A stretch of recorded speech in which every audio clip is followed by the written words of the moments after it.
Hey there, Raelan here. So I've talked quite a bit on my channel about the different ways that movement and exercise have been helpful for me with my own chronic fatigue syndrome, or ME/CFS, recovery. And if you dig hard enough, and if you look around, the information is all there.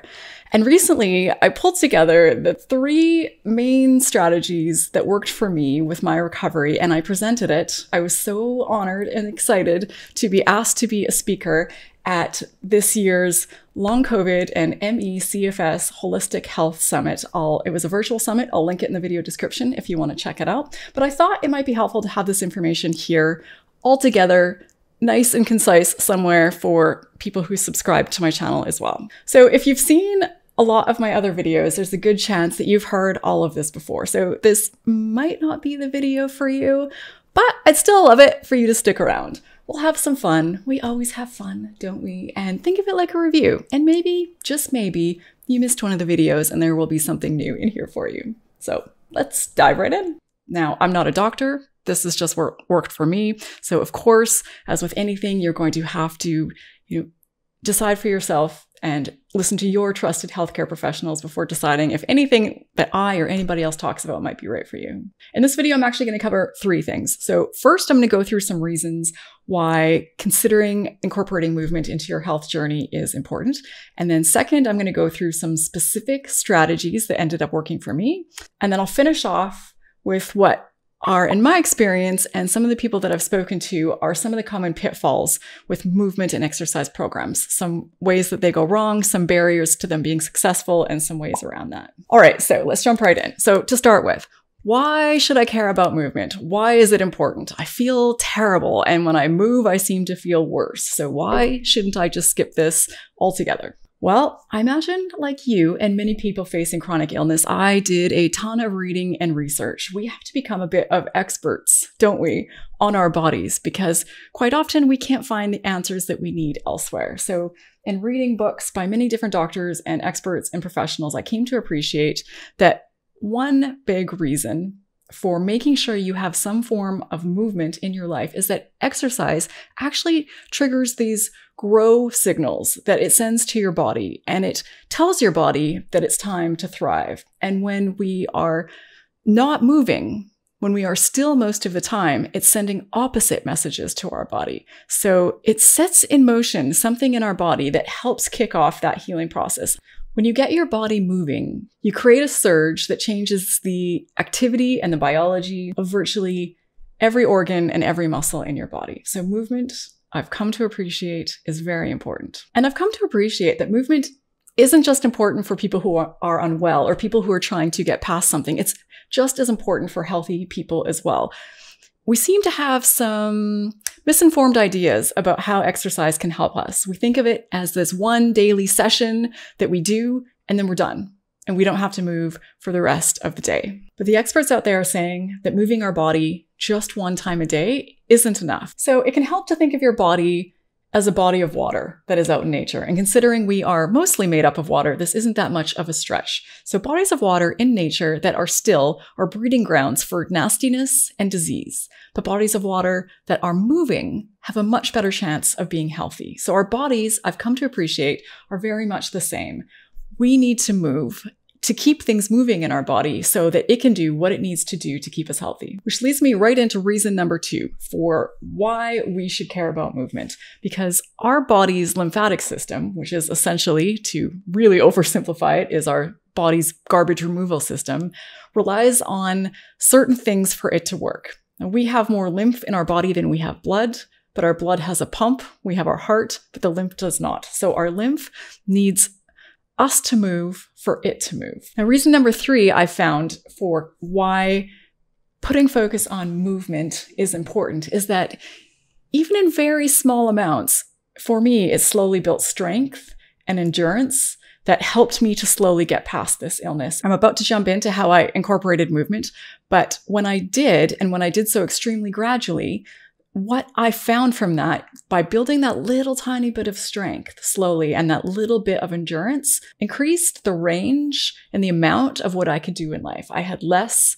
post-exertional malaise. And over time, slowly, it took more and more and more activity to bring on post-exertional malaise. So I could go longer periods of time and I could do more and still feel well. All right, so there's 3 reasons for why to care about movement. So now I'm going to share with you 3 ways that worked for me to get myself finally moving and get myself through this condition and get myself healthy again. So the first one is something I developed that I call the marble movement system. And the reason I put together this system for myself is because once I understood that it wasn't all about just this one daily workout, that I didn't just need to sort of move once a day. I needed to find ways to incorporate movement throughout my day. I knew I needed a system to do it. Otherwise, I was never going to be able to stick with it and ensure that I was getting enough in. So the marble movement system is a system to ensure that you move your body 10 times per day. Now, don't be scared off by this number. I know it sounds like a lot. This isn't exercising 10 times a day. It's just simply moving. And how you do this is really simple. You just put 2 glasses out on your counter, 2 empty glasses, and then you put 10 marbles in one of the glasses. And that's how you start your day every day. And then throughout the day, every single time you make a point of doing some kind of movement, you move one of those marbles over. And by the end of the day, the goal is to have all 10 of those marbles moved over from that first glass over to the second glass. And of course, it doesn't have to be marbles. You can use paper clips or whatever it is that you have handy in your house. I had marbles, so it became the marble movement system. So what exactly am I talking about when I say movement? What counts as movement? Now, really, it can be anything, and it's going to depend a lot on where you are in your own health journey and what is safe for you. So one movement for one marble could be something as simple as while you're laying in bed or laying on the couch, you do some simple stretches and bends of your arms and legs. Just pick them up, move them around just to get things moving. There you go. You move over a marble. It could be things like doing laundry. That's movement. Move a marble. It could be taking a shower. That's another marble. If you're healthier or further along on your health journey, it might be something like going to the gym. But it doesn't matter what activity it is. Each activity is only one marble, because the point of this is to make sure that there are 10 times throughout the day that are spaced out where you get your body moving. So you keep things moving in your body. So as you get stronger and you're able to do more, you go to the gym, you might think that should be 2 or 3 marbles, but it's still only 1. And if you're looking at the system, if this is something that you try that you think and your doctor thinks might be safe for you, then if you have days where you're thinking this is too much, I can't do this, there's no way I can manage these 10 marbles, then I suspect what you're thinking about as movement is too much and you need to dial it back. My experience was on those days to ensure that those 10 movements were just really simple things. Just doing some arm circles, just doing some bending of my arms and legs from the couch, just whatever I could manage. All right, the second strategy I used to slowly, gently, very gradually bring movement and exercise back into my life was my 1-minute workout. So I had tried and failed at exercise for years with chronic fatigue syndrome, failing in that it never helped me. It made me worse. It brought on crashes. It set me back. I really just wasn't getting anywhere. And as someone who used to be an avid exerciser before I became unwell, I worked out excessively. I had trouble thinking small enough. So I'd try 5 or 10 minutes and then I'd feel really unwell and I'd crash and I'd think there's just no way to make this work. So when I finally was able to make this work, I brought it down so small. And I started with 1 minute every second day. Just 1 minute of gentle movement that I did in my home. I had also found during my health recovery journey that cardio activities, things like walking or cycling or whatever I might be able to manage, didn't seem to be helping me personally that much. You know, we have to know our bodies and act accordingly. So with this 1 minute workout, I focused completely and only on strength training. And by strength training, I don't mean weights or anything heavy. To start with, I wasn't using any weights at all. So that 1 minute workout would just be me on my living room floor. I set a timer on my phone and I do 1 minute of a couple of different things. Say some squats or some crunches or a couple of stationary lunges. Just something very simple. It could be some push-ups off my wall. Anything to use my body weight and slowly build strength. And from here, I progressed very slowly. So when I managed 1 minute every second day, and when I got to a point where that was feeling okay, then I upped it to about 5 days per week. So I was doing 1 minute of exercise 5 days per week. I set the timer every single time, so I was never tempted to do more, and always some sort of simple strength training activity. And then from there, I just added on 1 minute every single week. And quite often, when I would up it by 1 minute, I'd go back to every second day until my body felt like it could safely manage it. And then from there, I'd make it up to 5 days. And when that felt okay, then I'd add on another minute. And on like this it went. In time, I actually started going to the gym in my apartment building and using weights. But I started with just the 2 pound or the 1 kilogram weights. It was just... The secret for me to getting it work is it had to feel way too easy. It had to feel like it couldn't possibly be helping. And I had to really stick to my program and not let myself try and do more or rush past it or go past when that timer went off. Because sometimes on a good day, I'd do that 1 minute or 2 minutes wherever I was at.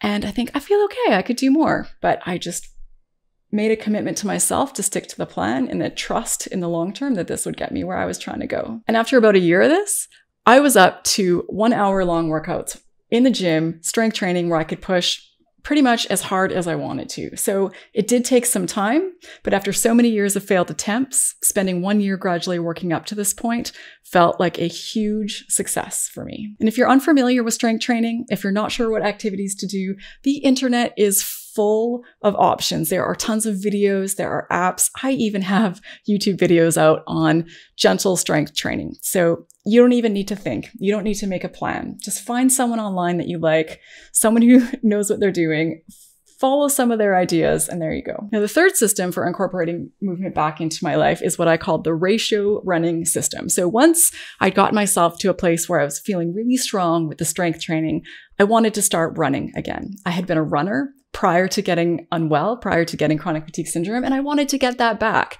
So I took a break from the strength training for a bit. I didn't want to overload my body, and I switched my focus to running. And even though I had built up so much strength in the gym, running for me was still incredibly difficult, and I was still very cautious and nervous about doing damage and setting myself back. So I knew this very gradual program had worked with strength training, so I suspected that something similar would work with running. So I put together my ratio running system and I followed it religiously, and it worked incredibly well for me. So with this, I did 30-minute sessions 3 times a week. And again, I was mostly recovered at this point. Had I tried this earlier on in my health journey, I think it would have been a not healthy, safe thing for me to do. But at this point where my health was, I felt that it was okay. So 30 minutes, 3 times a week. Not 30 minutes of running, just 30 minutes, 3 times a week, devoted to slowly building up the ability to run. And it was really simple. So what it looked like was on the first week, I went out with my phone in my hand, I set my timer for 30 minutes,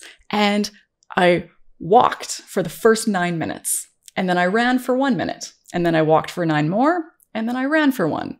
Walk 9, run 1 more, and then I'm done. So I altogether had walked a total of 27 minutes with a total of 3 minutes of running, with big gaps in between to rest and not overload my body. And I didn't try and run fast, and I didn't try and walk fast. Speed was not at all a part of the equation. It was just about getting out there and walking and running and slowly increasing the amount of time that I was running over time. So week 2, I went out, same thing, set the timer for 30 minutes, but this time I walked for 8 minutes and I ran for 1. Walk 8, run 1, repeat until my 30 minutes is up, and then I'm done. So this time I've ran about 3.5 minutes. So not much more than the week before, but a little bit more. So I'm always increasing, and I'm always building just a little tiny bit of endurance. And this is just how it keeps going. Week 3, walk for 7 minutes, run 1, repeat, walk 7, run 1. Week 4, walk 6, run 1, and so forth. And on this went until I got to week 9, where I was now running 1 minute, walking 1 minute, repeat. So run 1, walk 1 for my 30 minutes. And then week 10 was very exciting because then now I was suddenly running more than I was walking. So now I went out and I walked 1 minute, ran 2 minutes, repeat. Walk 1, run 2. And then week 11, walk 1, run 3. Week 12, walk 1, run 4, and keep going. So I followed this pattern, which got me to about, I believe, 17 weeks, by week 17, I was walking 1 minute and running 9 minutes, repeat, and doing that for the full 30 minutes, which is really exciting. And then from there, the week after, I just took the leap and ran for the 30 minutes straight, and I could do it no problem. So this took, a good 4 months to build up to being able to run 30 minutes, which is a while, but I felt safe and my body didn't feel overloaded and I didn't do any damage. I didn't set myself back. And now I can go out and I can run for, up to an hour at a time if I want to. So I'll just wrap up here by sharing 3 ways or 3 places where I've found that either myself or other people that I've talked to have gotten stuck or have found that they have struggled to incorporate movement and make it work for them. Now, the first thing is that people can't seem to think small enough. I think many of us who end up facing chronic illness actually were people before who were quite overachievers. Many people I talked to were extreme athletes, people who push themselves really, really hard. So it can be really challenging to appreciate that 1 minute of exercise could be doing your body some good. To appreciate that doing a few stretches from bed a few times a day could be helping your health recovery journey. So I know for me, one of the things that kept me from being successful for many, many years is that I just couldn't think small enough. I couldn't put my ego aside and I couldn't accept that really small starting place was where I needed to be and that I needed to be very gradual as I built my body back up. Now, the second place that I know I have got tripped up with this, and I've seen other people as well, is that we don't have a regimented plan to follow. We're just trying to do some stuff. We don't really know how long we're going to do it. We don't have a system or a plan in place. And in my experience, the issue with this is that, again, it's just way too easy to overdo it and do too much and think, oh, I'm feeling good today. Let's do a bit more. Or this is progressing too slowly. Let's up it a bit more. This is going to take forever.